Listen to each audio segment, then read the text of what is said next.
It is good to see everybody this afternoon. We are in for a treat. We have Barry Hatcher with us, works in Indonesia, been doing so for about 32 years. He was a classmate of our brother Keith Mosier while they were at the Memphis School of Preaching, and we are so glad to have him here today. I'm not going to take up any more of his time. Brother Hatcher, we're looking forward to hearing you. Come and speak to us. Am I on? Let me get here. Oh, here we go. There we are. Contact. It's so good to be here. I wish I could come more often than I do, but I'm grateful for the opportunity. I appreciate the elders for allowing me to come and have this appointment tonight to report on the work in Indonesia. I hope that by the time I'm through, you'll know what we've done, what we're trying to do, and what we hope to do in the future. And I have a lot to say in a short period of time. We'll probably take a short tea break, and I'll have you out of here by 5 o'clock, right? Okay? Because, I mean, 32 years, how do you boil that down? Brother Mangum, thank you for letting me be here. And you elders, and always good to see Keith and Dorothy. We have fond memories of when we were in school together. That was just last week, right?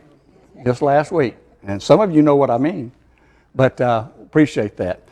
I have a request of you. I have a pen here, and I would like to, I'm trying to rebuild my groups to send my newsletters, and so I'd like to pass this around, and if you would, please write your name, print your name, and print your email address, and would you please print it in all capitals, and any zeros, would you put a line through it so I can tell the difference and enter it into my computer. And later, at the end of my presentation, I'll tell you a little bit more about some things I want to do. If you don't want to put your name and email, just pass it along. And if you finish that page, just go to the next page and just keep writing email addresses, and I'll add you to the group. Melanie and I used to go to campaigns in Jamaica. I became a campaign director. Matter of fact, I fielded my first team one Tuesday night after all of the services and the lectures were over that year, and I asked anyone might be interested in going on a campaign to Jamaica with me to meet me, and at that time we were at Knight Arnold, and so I fielded a team from brethren, graduates of the school at that time. I directed campaigns for a number of years, and while I was there, I saw Jamaica School of Preaching graduates, most if not all, when they graduated from the school, immediately find support from the United States. And as I continued to work with the Jamaican preachers, I was not impressed. And so when we moved to Indonesia with the aspirations to establish a preacher training school, that stuck in our mind. And so we started the school. It's free. It was a 2-year school. It is now a 3-year school. And it was initially patterned after the Memphis School of Preaching curriculum, and it still basically is. But when our graduates leave the school, they're on their own. So I want you to keep that in mind as you watch and hear this presentation tonight. We have supported 12 men and their families because we needed them to go into 6 areas, and so we sent them by twos.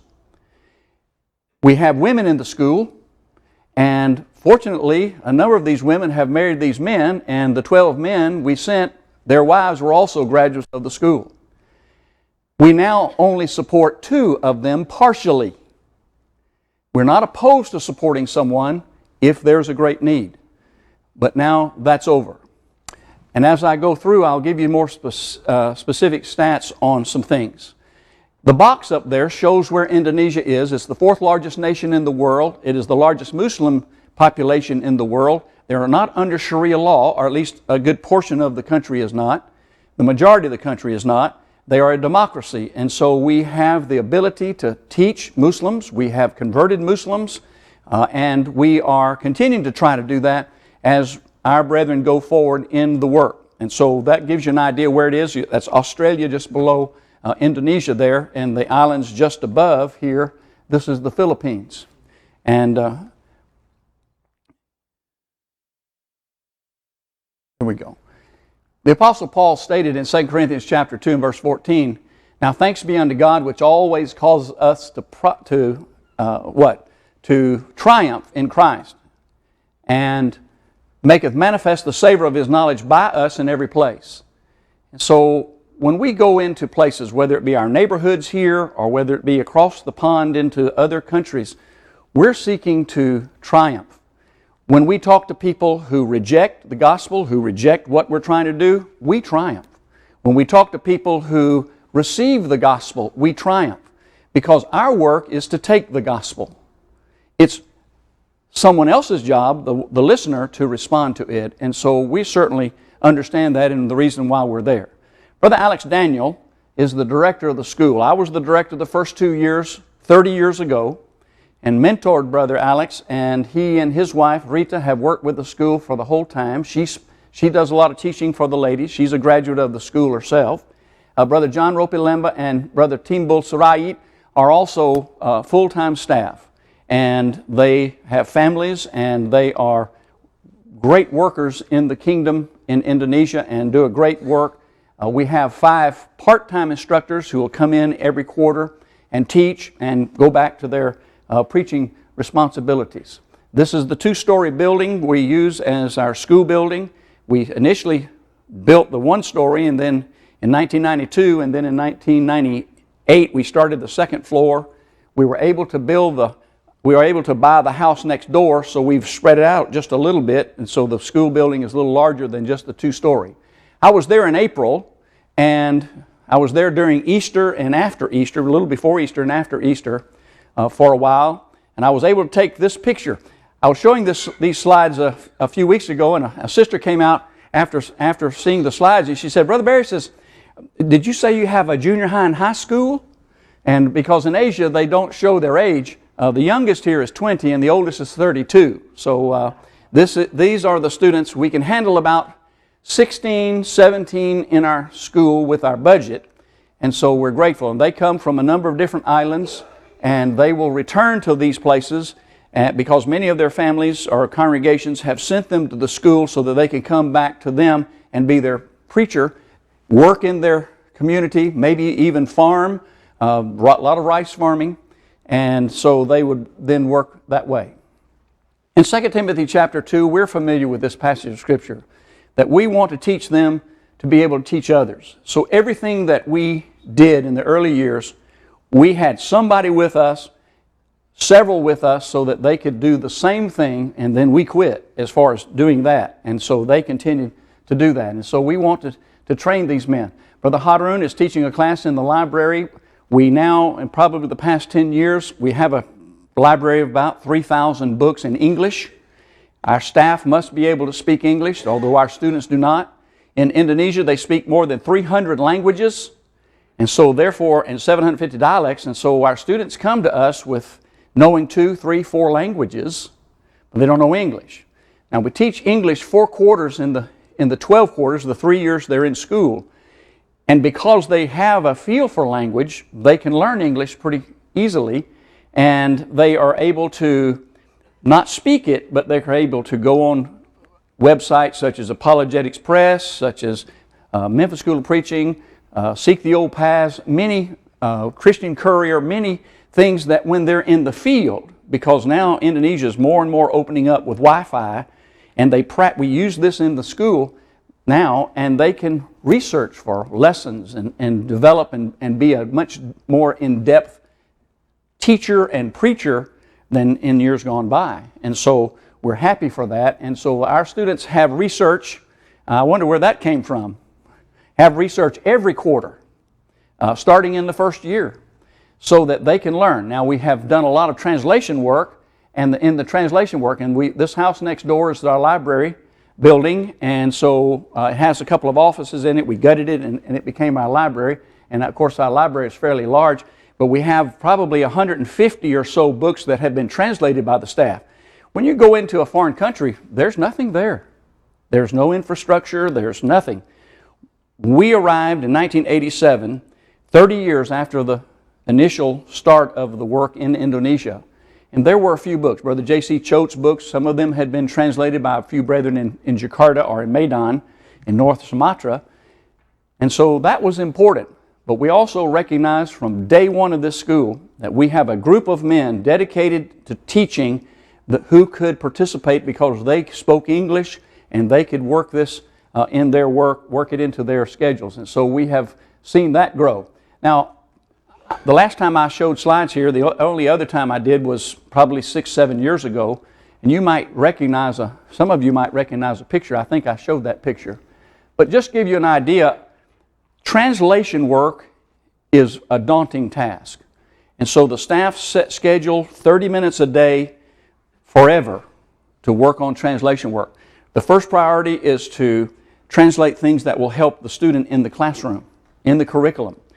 Then, of course, it's important to have things that can go out to the congregations, where in the villages and every place where they can have Bible class material. Brother Paul Sane gave us permission to translate all of his material, and so for classrooms. And so we don't sell this, we give it to brethren, and we're fortunate to have from time to time someone will give us, a congregation or a brother will give us $300, and we'll put it right into printing.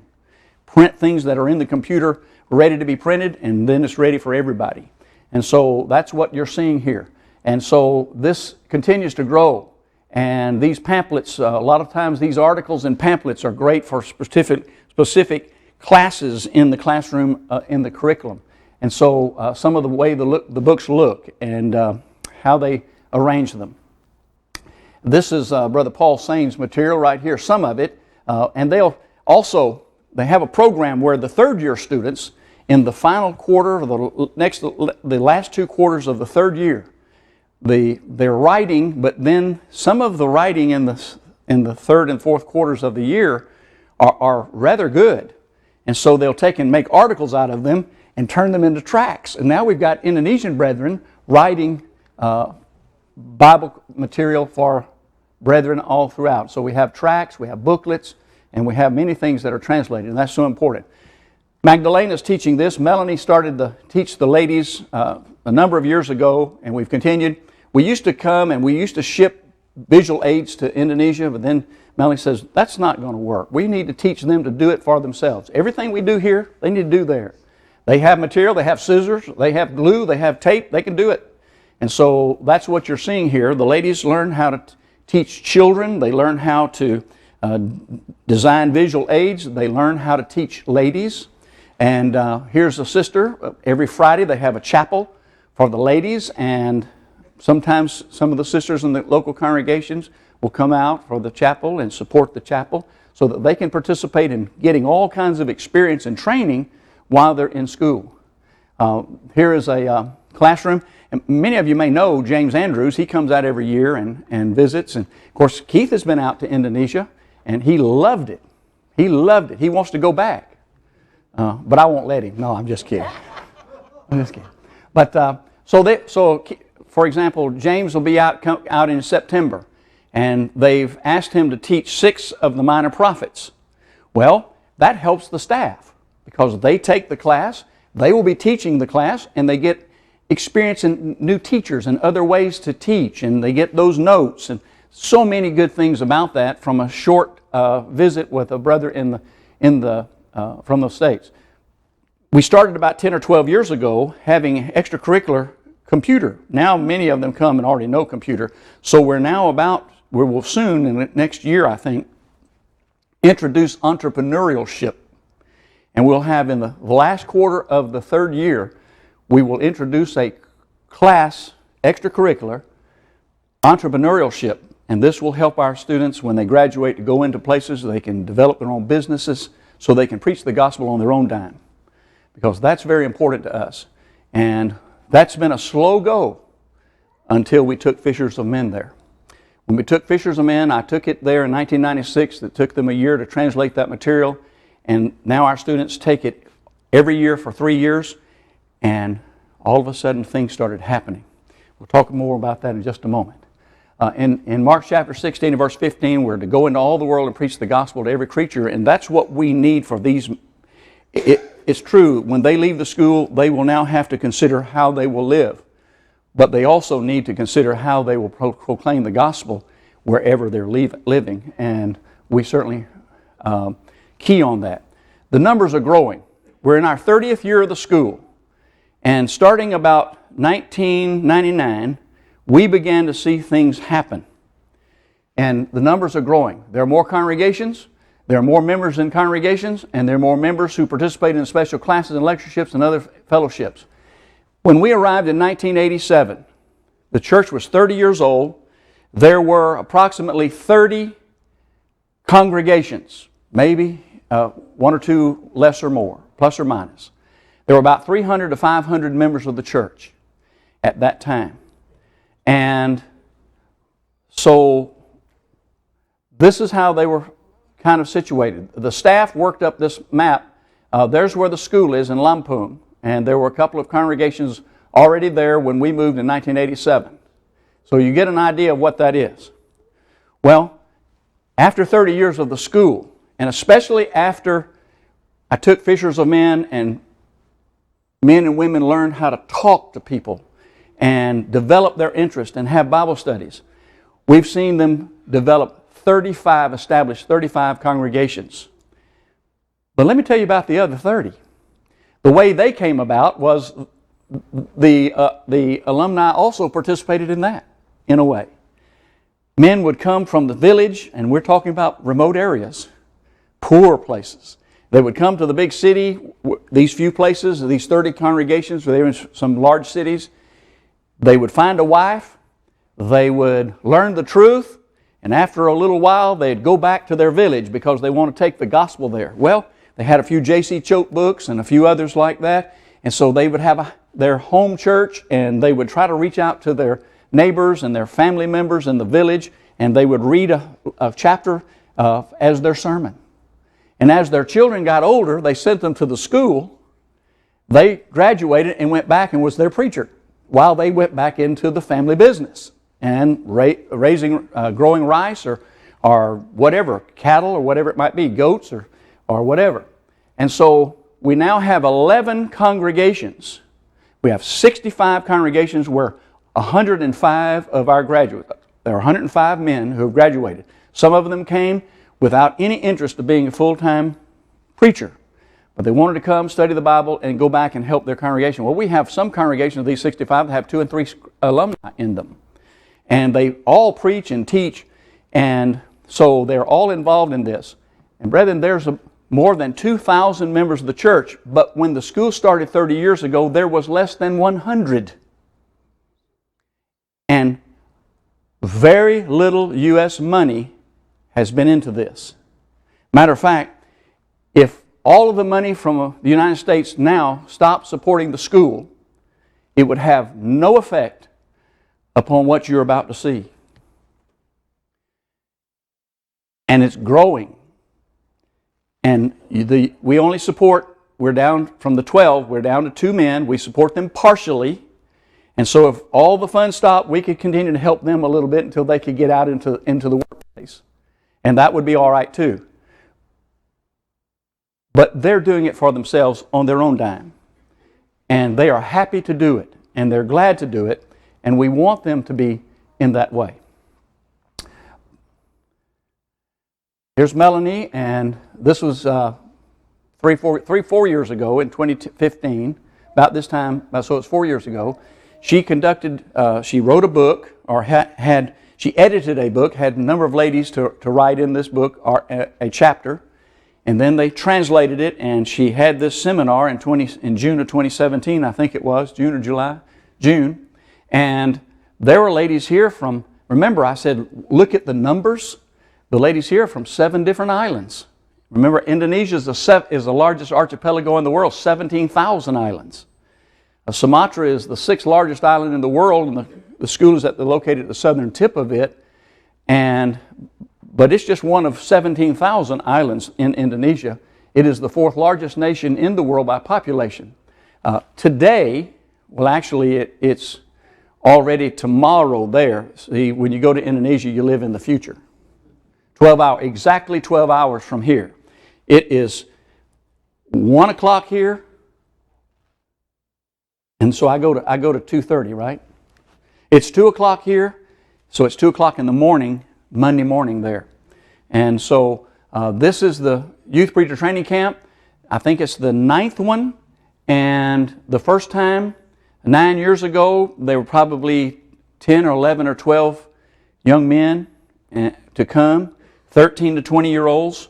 And now we have men and girls coming, boys and girls coming. And the girls learn how to teach children. They actually have some of the children from the congregation come in the neighborhood and come, kind of have an unknown vacation Bible school, so they can practice teaching the children.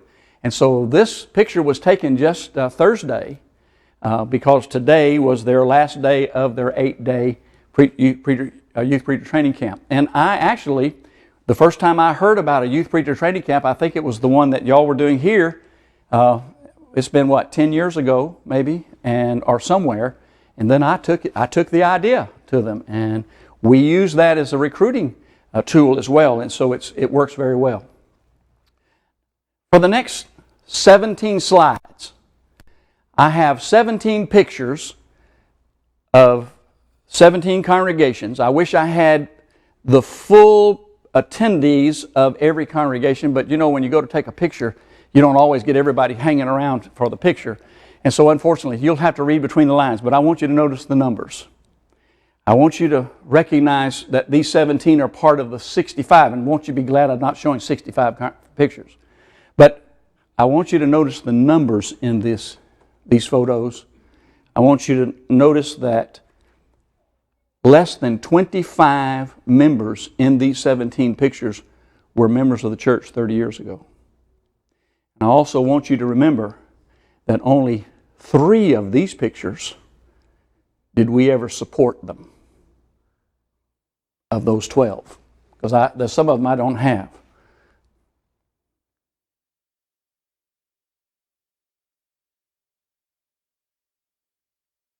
Brother James Andrews. I probably need to take his picture out of there, right?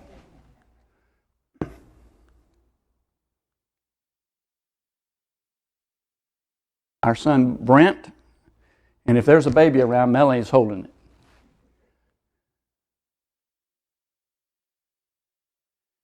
This congregation was in existence when we started the school, and most everybody in this congregation came out of Islam.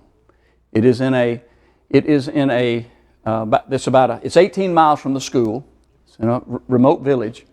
It takes 2 hours to drive there, 18 miles. So they used to, when we first started, they didn't have electricity, and they would run their TVs and their lights off of car batteries. But that gives you some idea of the numbers. And brethren, the churches in the United States have put very little money on a monthly basis into preachers there. And we don't plan to support any more right now. There may be an occasion where we need to. I think that there's one particular island you'll see in a minute where we may need to do this, but because we're not going there. Now that's what we've done, and that's what's taking place now. The school is continuing to just churn these preachers out, and they're going out everywhere. We also have a program where we take one man, we keep him after he graduates, we send him through a year of English school, and we then send him further into continued education. We let him teach in the school. We learn him even further how he does with teaching and working in the school, and then we say goodbye, get out there. And Brother John Ropi Limba, the second from the right that you saw in the staff, we did that. He was in the field for 15 years, and we decided we needed him, and so we brought him into the school, and he hit the ground running. So he's had the experience, he understands about the work, he understands about the church, and he's a good Bible student, and now he's teaching. And so we're going to continue to do that as we continue on, because as these men grow older, we want new blood, we want to be able to have that. And so that's a program that we're doing. We started that with the first graduating class 30 years ago. But we have seen radical Islam ramp up, and I will hurriedly explain this, but this is daunting to me and to all of us in Indonesia as well. 30 years ago, when we went to Lampung, Lampung province was pretty much like every other province, tolerant. It's a democracy, and there's always been an element of radicalism in that country, and they've tried to rise up from time to time, and the government, the national government, doesn't want to have anything to do with it. They want democracy. But there are elements there who have constantly pushed and pushed and pushed, and when a squeaky wheel squeaks long enough, something happens. The northern province of Sumatra, we're on the southern tip, it's 1,000 miles long. The northern province of Aceh, and you can look up Aceh, A-C-E-H, and put in Sharia law, and you'll find that Aceh became, the government gave them autonomy in 2005. And so from that moment forward, they have begun to continue to develop the bylaws of Sharia. If I'm not mistaken, when I read the other day, 37 women have been caned this year because I think it was the dress police found that there was some difficulties or differences with their dress, and so they caned them. They were given that punishment. And so it's getting that way. We have another province in Lampung, or in Sumatra, that I learned yesterday, that just this past week, they are taking steps to pass a law that any woman in that province, if you're a tourist, if you're a Protestant, and there are a number of Protestants there, if you go out into public, you must be dressed in Muslim garb, meaning that you have to wear a burqa, you have to wear sleeves, and you have to be all the way to your instep. So things are happening on our island, and we're beginning to see some real problems. But our province has 7.2 million population, and 7.1 million are Muslims. And we're seeing since 9/11, and much of this has happened since 9/11. And Aceh went autonomous. They fought for 10, 15 years, the government with guns, to gain their independence in a certain amount of way so they could move towards Sharia law. Well, this has set a precedent, brethren, and this is something that has concerned us and continues to concern us. And so you can see the differences here. And the conversions in Lampung province, where the school is located, and these congregations, some of these that you saw, are less and less able to reach the Muslims because the attitude of the government is filtering down into the civilian population. And that's the way it works. And of course, they've been doing this now since after 9/11, so it's been a while. The government in 2006 passed a law that no church building could be built within a kilometer of a mosque. Well, there's a mosque on every corner in the cities, and in the villages there are a lot of mosques. So, but a kilometer is 6/10 of a mile. And so then folks, I guess, were starting to look at outside of the city limits and maybe going out into the jungle areas and the remote areas. And so then they passed a law 2 years later and said, now if you do build a building, you have to have 30 active members within a certain area around the building. Now it becomes even more prohibitive. And so they continue to do these kinds of things. And you can't put a sign, you're no longer allowed to hang a sign in this. The Waikandis congregation started in 1997, it started a long time ago with the director of the school. But in 1997, the brethren found property, had a house on it, they worshiped there. When Mel and I moved back in 1998, that's where we worshiped. We took fishers of men there.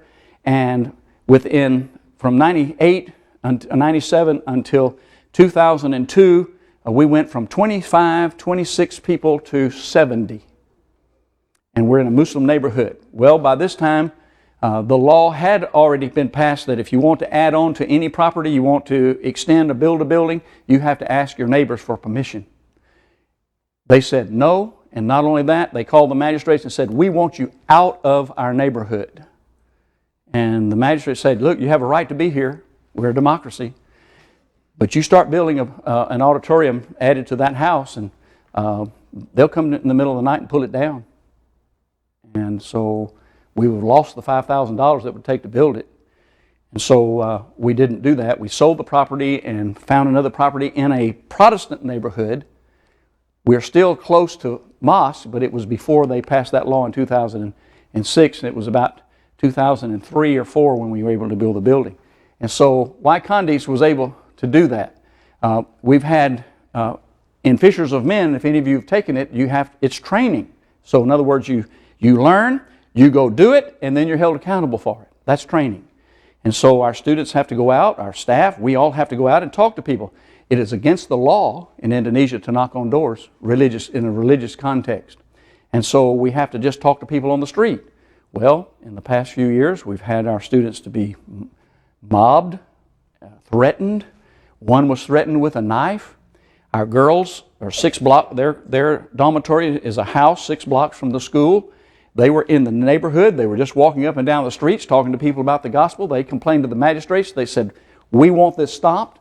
And they said, not only do we want it stopped, we want these girls out of our neighborhood. Brother Teambull talked to the magistrates and they said, okay, well, you just stop them from talking about the gospel.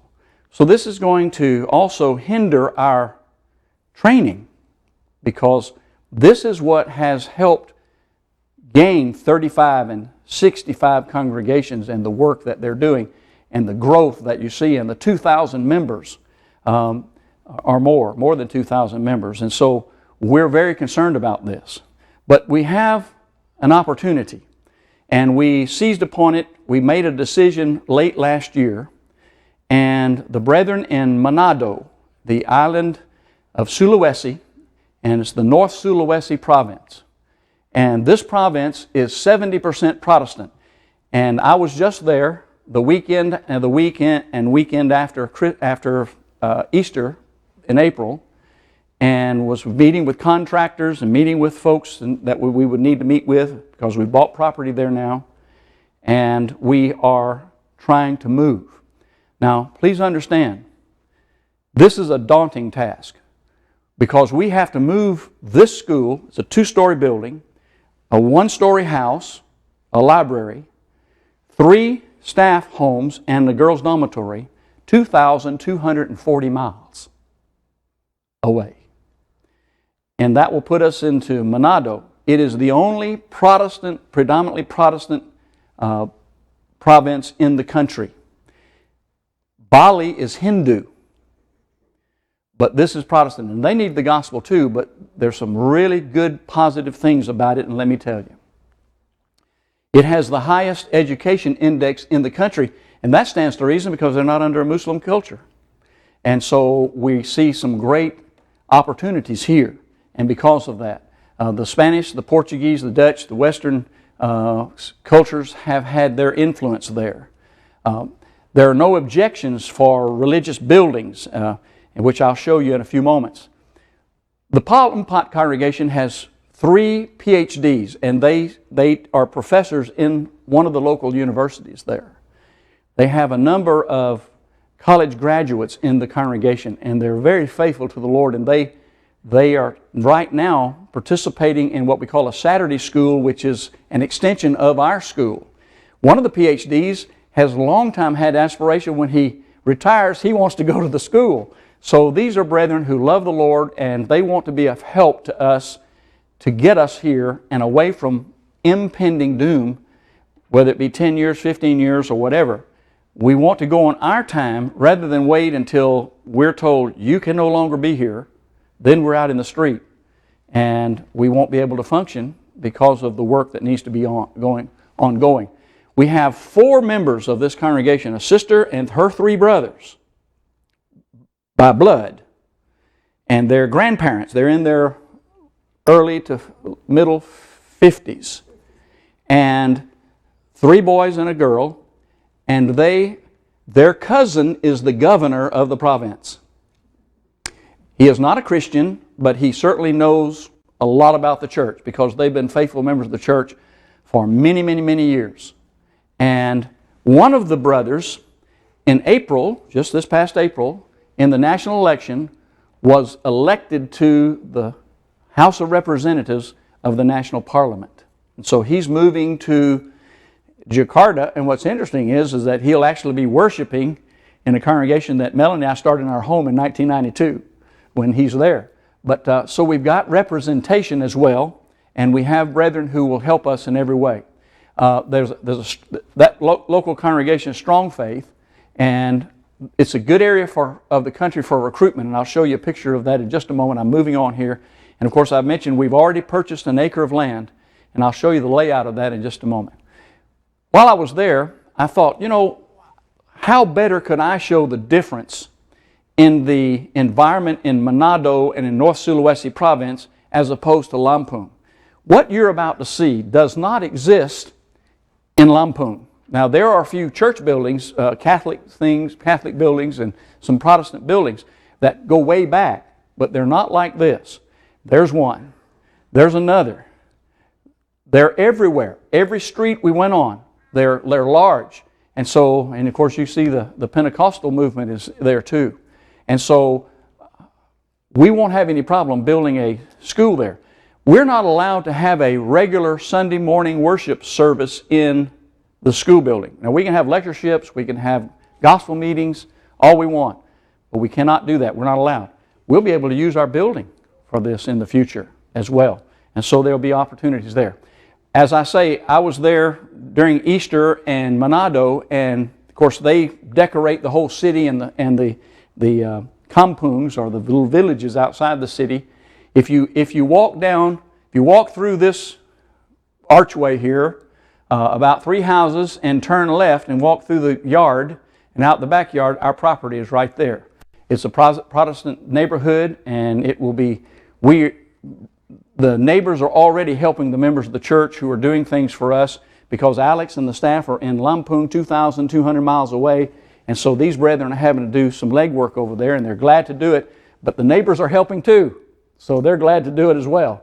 And so when we're driving down the road, murals on great big walls along as we drove. This could not exist in Lampung, and it will never be able to exist there. This statue of Jesus is almost 3 stories tall. So it just gives you, I hope, gives you an idea of the completely different attitude that we have if we can get there. And of course, we're going to try to get there if we can. Their driving isn't any better than any other place, though, I tell you. They don't pay any attention to lines. Keith is shaking his head, that's right.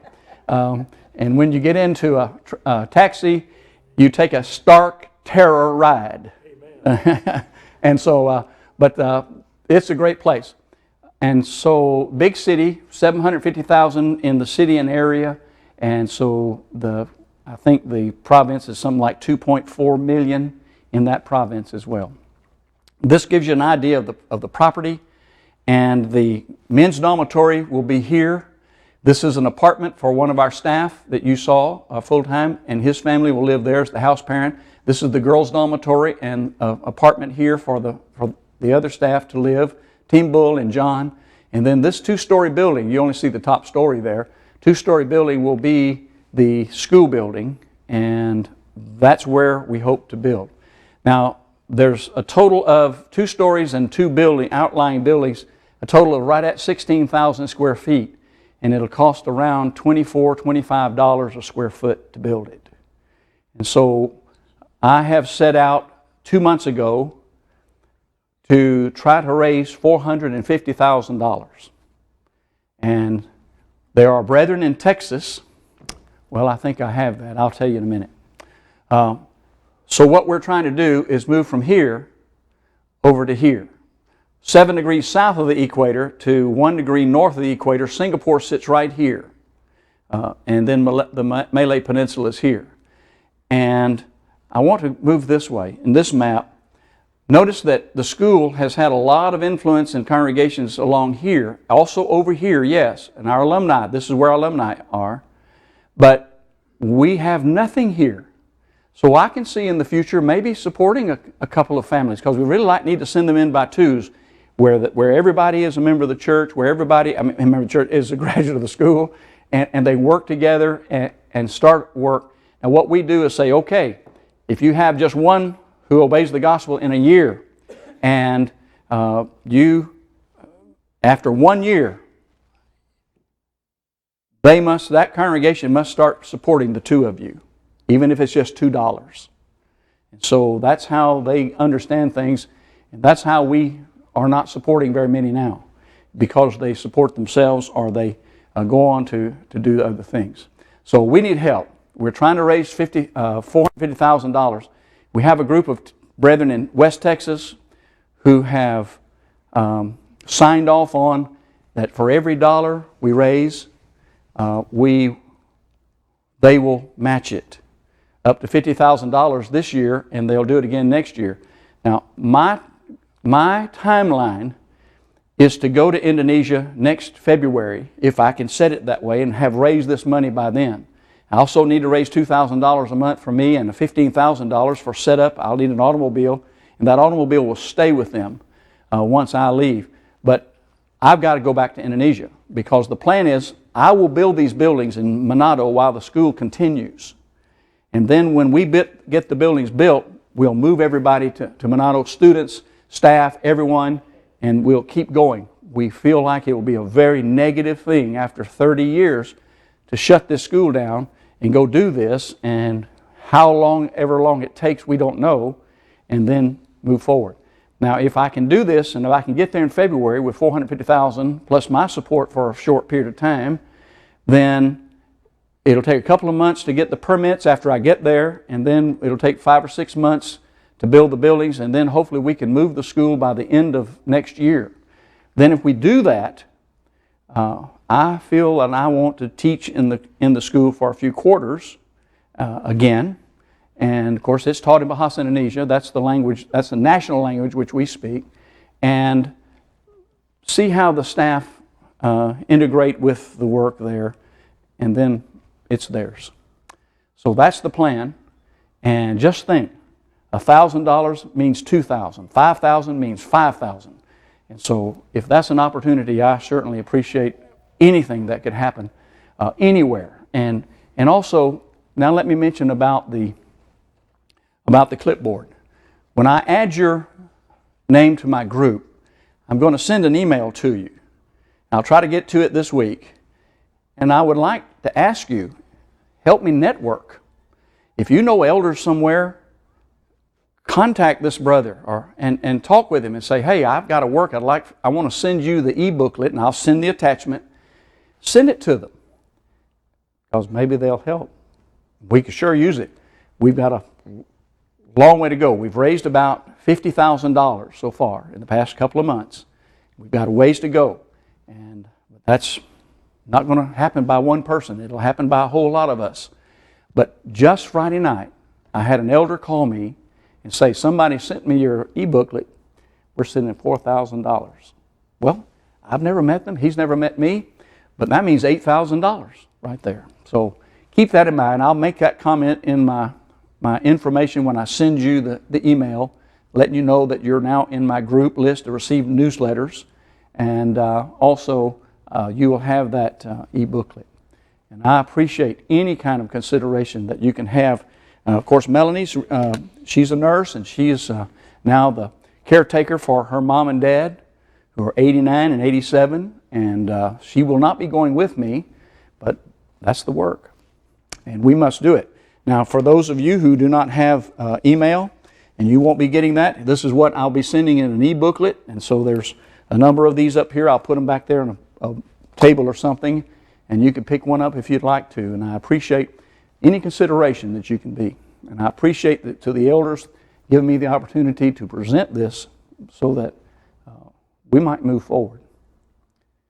The longevity of this school is important, because as the school you saw had developed a lot of congregations over on this side, the west side of the country, we can get over here, it'll look like that in a few years too. So, and then maybe they'll meet in the middle, and there'll be a lot of work, and it won't cost us anything except the school. And certainly, we believe that's the way it should be done. Let them do the work for themselves on their own dime. And we want that to happen. Have you ever fantasized that you were someone else? Maybe some famous person? Have you ever fantasized that maybe if you were ever maybe a character in the Old Testament? You ever thought about that? Think about this for a moment. Think about your faith, you as an individual. Think about who you are, where you are in your faith, your relationship with the Lord. Now, transport yourself back to Noah. Would you have gotten on that boat? Based upon your faith right now, would you be the one that was on that boat? Would you have been Abraham when God said, leave the Ur of the Chaldees and go into the land where I'll show you? Would I have been the person who would give up everything, especially the food, and leave that place and go to a land that I didn't know? What about if I were Daniel and had been ripped from my home place, and there I stood before a foreign country and a foreign people and was told, you eat the king's meat and you drink the king's wine? Would I have the faith, do I have the faith right now to say, I don't know what the outcome, or to think, I don't know what the outcome will be, but I'm not doing that. I will not violate God's Word. Is that the kind of faith I have? You have? Could you be that character? What about David? David is an interesting character because as a young man he went out to the battlefield in 1 Samuel chapter 17, and of course we know the account there where Goliath was coming out onto the battlefield day after day for 40 days, morning and evening. That's 80 times. And the Bible says that he defied the army of Israel. That's the army of God. He defied the army of God day after day after day. And when David heard it, he said, what is this uncircumcised in the Philistine? Why is this happening? They were all in fear to move forward. David had the faith and the courage to do what he needed to be done. Do I have that kind of faith? Do you? If you were in that army with your faith right now, if I was in that army, would I be the one to step forward? Would I be like David? Would I have taken on this giant? You see, David had the courage because he had the trust of God, because he killed the lion and the bear by the power of God, and he said, I can kill this giant too. Brethren, we are the army of God. I am part of the army of God. I am a soldier in God's army. You know, we have some Goliaths that step out on the battlefield every day. Am I defied? Do I cower before my Goliaths? I have the opportunity to fight. What about evangelism? Is evangelism our Goliath today? We take the army of God and we say, well, let somebody else do that. What about me? Maybe we have other Goliaths in our life. Materialism. Maybe other immoralities that we face, that we must overcome. Does our Goliath defy us day after day?